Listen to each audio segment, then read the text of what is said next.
Hello students, welcome to my channel. இப்போ என்ன பார்க்குறோன்னா 12th அக்கௌண்டன்சியில் chapter 7ல் illustration sums பார்த்துட்ருக்கோம். இப்போ கம்பெனி அக்கௌண்ட்ஸில் இது வரைக்கும் over subscription, under subscription, calls in advance, calls in arrears, forfeiture of share, reissue of share அப்படின்னு பார்த்தோம். இப்போ என்ன பார்க்குறோன்னா share issued at premium. பாருங்கள், when a company issues shares at a price more than a face value nominal value, the shares are used to be premium. The excess is called premium amount and is transferred to securities premium account. என்ன சொல்லியிருக்காங்கன்னா, company வந்து ஒரு ஷேரை வந்து issue பண்ணுறாங்க அப்படின்னா அதோட face value nominal வேல்யூவில் தான் வந்து இஷ்யூ பண்ணுவாங்க. அந்த அதாவது ₹10 பார் வேல்யூ இருக்குல்ல, அதை தான் ஃபேஸ் வேல்யூ நாமினல் வேல்யூ அப்படின்னு சொல்லுவோம். இதுக்கு மேலே அவங்க ஷேர்ஸை வந்து இஷ்யூ பண்ணாங்க அப்படின்னா அதை வந்து ப்ரீமியம், ஓகேவா, அது வந்து ப்ரீமியம் அப்படின்னு சொல்லுவோம். அந்த எக்ஸஸாக உள்ள ப்ரீமியமை என்ன பண்ணுவோன்னா செக்யூரிட்டிஸ் ப்ரீமியம் அக்கௌண்ட்டுக்கு ட்ரான்ஸ்ஃபர் பண்ணுவோம்.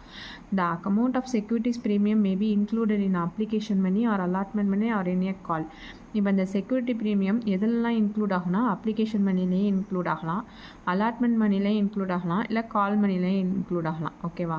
Securities premium account is shown under reserve and surplus as a separate head in the note to accounts to the balance sheet.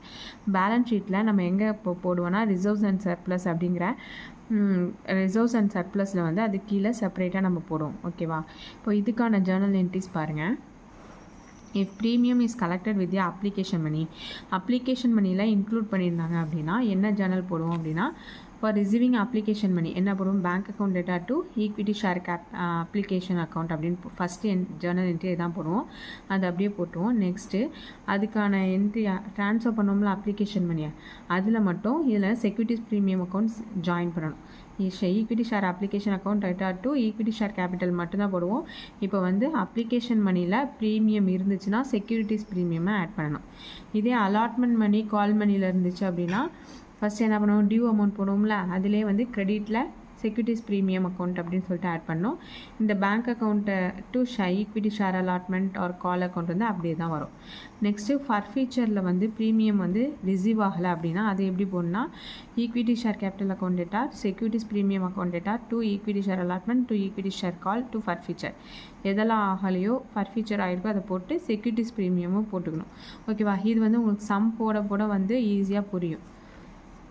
Next பாருங்கள், illustration 15 பாருங்கள். illustration 15ல் Shero health care limited invited application for 3 lakh equity shares of ₹10. 3 lakh equity ஷேரை வந்து அவங்க என்ன பண்ணுறாங்கன்னா issue பண்ணுறாங்க ₹10 அப்படிங்கிற பார் வேல்யூவில். ஈச் அட் எ ப்ரீமியம் வந்து ₹2 பெர் ஷேர். ப்ரீமியம் அமௌண்ட்டும் அவங்க கொடுத்துட்டாங்க ₹2. அப்போது இதில் என்ன சொல்லியிருக்காங்கன்னா ₹3 on application, 5 on allotment including premium, ஓகேவா. Next 4 on first and final call. 4 வந்து ஃபஸ்ட் அண்ட் ஃபைனல் கால் கொடுத்துருக்காங்க. இப்போது 4 + 5 4 + 3 வந்து அப்ளிகேஷனு. இப்போ 4 வந்து ஃபஸ்ட் அண்ட் ஃபைனல் கால். 4 + 3 7 வரும். அப்போ இதில் 5ல் வந்து 7 + 3 தான் அலாட்மெண்ட்டுக்கு, பேலன்ஸ் 2 வந்து என்னது ப்ரீமியம், ஓகேவா. இந்த ₹2ங்கிறது ப்ரீமியம் இதில் தான் இன்க்ளூட் பண்ணியிருக்காங்க. இதில் அலாட்மெண்ட் மணியில் இன்க்ளூட் பண்ணியிருக்காங்க. நல்லா லிசன் பண்ணிங்க. அலாட்மெண்ட்டில் இன்க்ளூட் பண்ணியிருக்காங்க ப்ரீமியம் அமௌண்ட்டை. தட் வர் ஓவர் சப்ஸ்கிரிப்ஷன் ஆகுது and applicants were receive 4 lakh அப்ளிகேஷனை வந்து அவங்க ரிசீவ் பண்ணுறாங்க. And excess application were rejected by the director. அதாவது 3 lakh அப்ளிகேஷன் வந்து இஷ்யூ பண்ணியிருக்காங்க, ஆனால் நமக்கு வந்தது 4 lakh அப்ளிகேஷன். இப்போ பேலன்ஸ் உள்ளது என்ன பண்ண சொல்லிட்டாங்க, ரிஜெக்ட் பண்ண சொல்லிட்டாங்க. எல்லா மணியும் due were receive, pass the journal entry கேட்டிருக்காங்க. இப்போது ஜேர்னல் என்ட்ரி பாஸ் பண்ண போகிறோம். இதில் என்ன கொடுத்துருக்காங்க, நம்பர் ஆஃப் ஷேர் வந்து எவ்வளோ ரிஜெக்ட் ஆகிருக்கு அப்படின்னு கண்டுபிடிச்சிருக்காங்க. 4 lakh ஷேர் வந்து நமக்கு வந்திருக்கு, ஆனால் 3 lakh தான் நம்ம இஷ்யூ பண்ணது. அப்போ பேலன்ஸ் 1 lakh வந்து ரிஜெக்ட் பண்ணிடணும். இப்போ பாருங்கள்,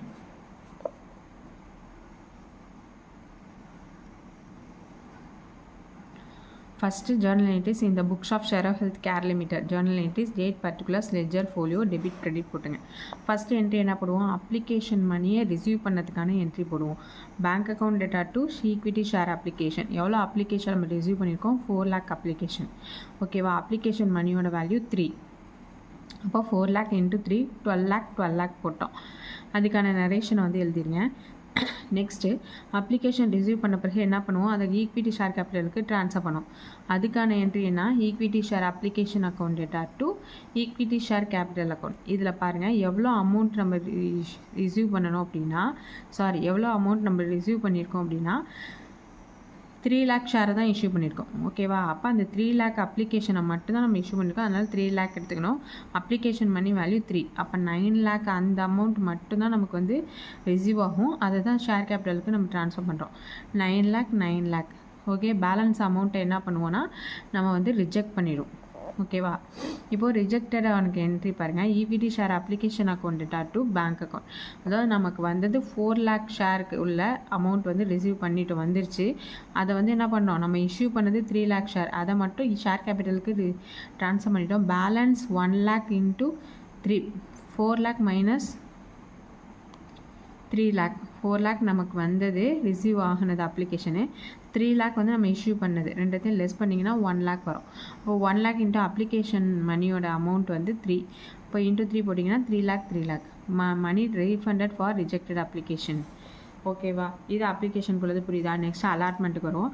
அலாட்மெண்ட்டில் என்ன சொல்லியிருக்காங்கன்னா ப்ரீமியம் இன்க்ளூட் பண்ணியிருக்கோன்னு சொல்லியிருக்காங்க. அப்போ அந்த ப்ரீமியம் வச்சு போட போகிறோம். அதுக்கான ஜர்னல் என்ட்ரிஸ் நம்ம பார்த்தோமா ஃபார்மெட்டில், அதை பாருங்கள் என்ன பண்ணோம், equity share allotment account data to equity share capital account, இதுதான் டியூ அமௌண்ட்டுக்கு போடுவோம். இப்போ வந்து இதில் ப்ரீமியம் இன்க்ளூட் ஆகிருக்கிறதுனால டு செக்யூரிட்டிஸ் ப்ரீமியம் அக்கௌண்ட் அப்படின்னு சொல்லிட்டு போடுறோம். இப்போ இஷ்யூ பண்ண ஷேர் வந்து 3 lakh, அலாட்மெண்ட் அமௌண்ட் வந்து டோட்டலாக எவ்வளோ கொடுத்துருக்காங்க, 5 rupees கொடுத்துருக்காங்க. அப்போது equity share allotment 3 lakh into 5, 15 lakh. இதில் ஈக்விட்டி ஷேர் கேபிட்டலுக்கு ட்ரான்ஸ்ஃபர் பண்ணது 5ல் வந்து 3 தான் அலாட்மெண்ட் மணி, 2 வந்து ப்ரீமியம். அப்போது இன்ட்டு 3 வந்து 9 lakh. செக்யூரிட்டிஸ் ப்ரீமியம் வந்து 3 lakh இன்ட்டு 2 6 lakh வரும். Share allotment money ₹5 per share including ₹2 premium receivable for 3 lakh share அப்படின்னு சொல்லிட்டு நம்ம நரேஷன் எழுதிக்கிறோம். இது என்ன பண்ணுவோம், ரிசீவ் பண்ணுவோம். இந்த அமௌண்ட் வந்து டியூ வந்துருச்சு. நெக்ஸ்ட் என்ன பண்ணுவோம், ரிசீவ் பண்ணுவோமா அலாட்மெண்ட்டை. அப்போ bank account data to equity share allotment எவ்வளோ ரிசீவ் பண்ணியிருக்கோம், இன்க்ளூடிங் ப்ரீமியமும் சேர்த்து தான் போடணும். டோட்டலாக எவ்வளோ 15 lakh. இப்போ 3 lakh இன்ட்டு 5, 15 lakh. ஓகேவா, இப்போ நெக்ஸ்ட்டு ஃபஸ்ட் அண்ட் ஃபைனல் கால் போட போகிறோம். அது as usual equity share first and final call account data to equity share capital. இப்போ கால் மணி வந்து டியூக்குள்ள அமௌண்ட்டு எவ்வளவு, 3 lakh share. First and final Calc எவ்வளோ கொடுத்துருக்காங்க, 4 rupees இன்ட்டு 4 போட்டிங்கன்னா 12 lakh. இப்போது அதுக்கான ரிசீவ் பண்ணதுக்கான என்ட்ரி போட போகிறோம். Bank account data to equity share first and final call account எவ்வளவு, 12 lakh. Call money received.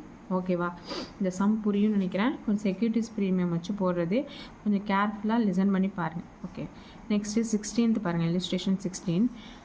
Kartika company issued equity shares of ₹10 each at 10% premium payable ₹2 on application, 3 on allotment including premium கொடுத்துருக்காங்க.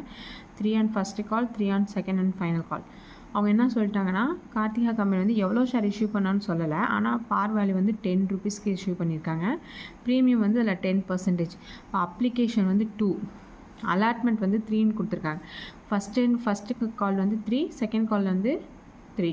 அப்போது 3 + 3 6, 8. அலாட்மெண்ட்டில் எவ்வளோ இருக்கும், 10. அப்போ balance 1 தான் வந்து premium. 2 + 1 வந்து premium, 2 வந்து அலாட்மெண்ட் மணி. இப்போது 3 condition. Journalise the transaction relating to forfeiture of shares.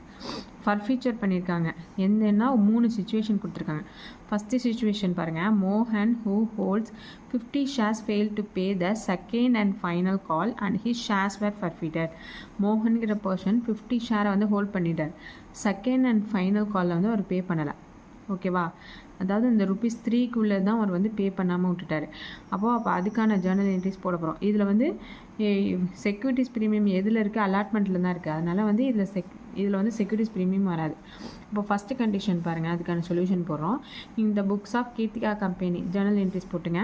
First condition வந்து ஃபைனல் கால் மணி வந்து பே பண்ணலை. அது இப்போ ஃபர்ஃபீச்சர் பண்ணிட்டாங்க, டேரக்டர்ஸ்லாம் கேன்சல் பண்ணிட்டாங்க ஷேர். அதுக்கான என்ட்ரி தான் போட போகிறோம். என்ன போடுவோம் எப்போதும், equity share capital account data to equity share second and final call account to forfeiture share account. இப்படி தான் எப்போதுமே போடுவோம். எந்த கால் அமௌண்ட்டு தான் அவங்க ஃபர்ஃபீட் பண்ணிட்டாங்களோ அந்த call amount to forfeiture share போடுவோம். 50 shares ஃபர்ஃபீட்டட்.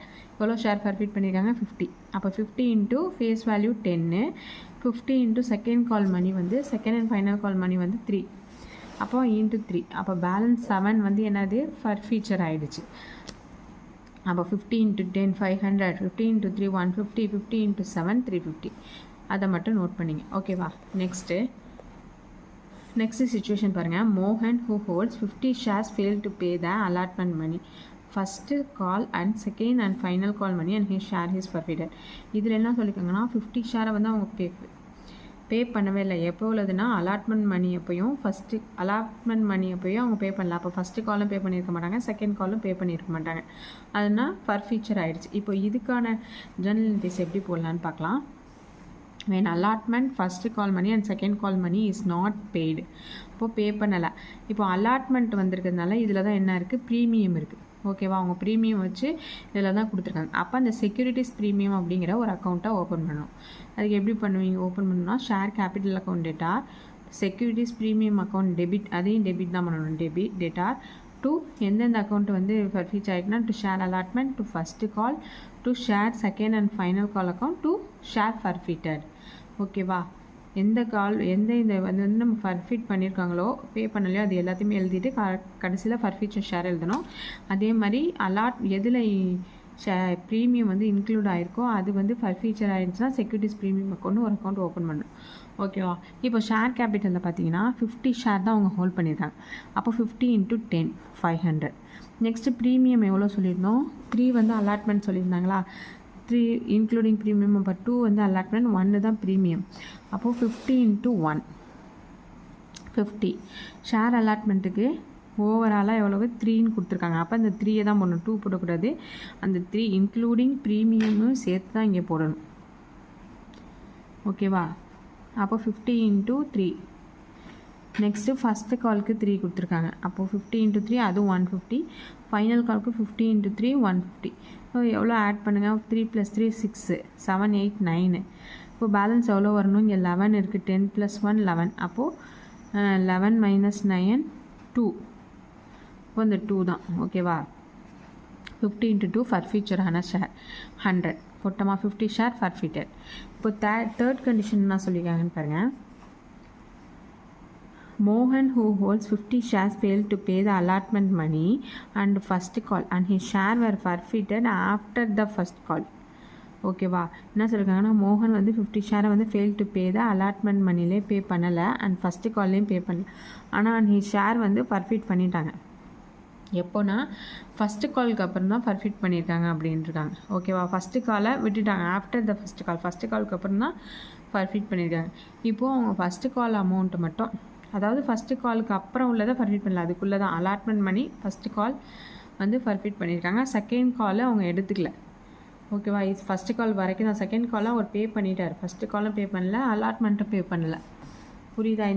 இது மோகன் who holds 50 shares failed to pay the allotment மணியும் பே பண்ணலை, ஃபஸ்ட்டு காலும் பே பண்ணல. அண்ட் his shares were ஃபர்ஃபிட் பண்ணிட்டாங்க ஆஃப்டர் த ஃபஸ்ட் கால். அப்போ அவர் செகண்ட் கால் வந்து பே பண்ணிட்டார். ஓகே, இந்த அலாட்மெண்ட் மணியும் ஃபஸ்ட்டு காலம் தான் அவர் பே பண்ணலை, அதை மட்டும் தான் ஃபர்ஃபிட் பண்ணியிருக்காங்க. அப்போது அதுக்கான என்ட்ரி பாருங்கள். when allotment and first call money is not paid, first call மணியும் அலாட்மெண்ட் மணியும் அவர் பே பண்ணலை. இப்போ ஷேர் கேபிட்டல் அக்கௌண்ட் டேட்டா இங்கே வந்து அலாட்மெண்ட் மணியில் தான் ப்ரீமியம் இருக்குது. அதனால் என்ன பண்ணுறோம்? செக்யூரிட்டிஸ் ப்ரீமியம் சொல்லிட்டு ஒரு அக்கௌண்ட் ஓப்பன் பண்ணணுமா? Securities premium account data to share allotment pay பண்ணல, to share first call pay பண்ணலை, டு ஷேர் ஃபர்ஃபிட்டட் அக்கௌண்ட். இப்போது எவ்வளோ ஷேர் வந்து அவங்க ஷேர் கேபிட்டல் இருக்குது? 50. ஓகேவா? இப்போது இன்ட்டு 7, அதாவது அப்ளிகேஷன் அமௌண்ட்டு நல்லா கவனிங்க.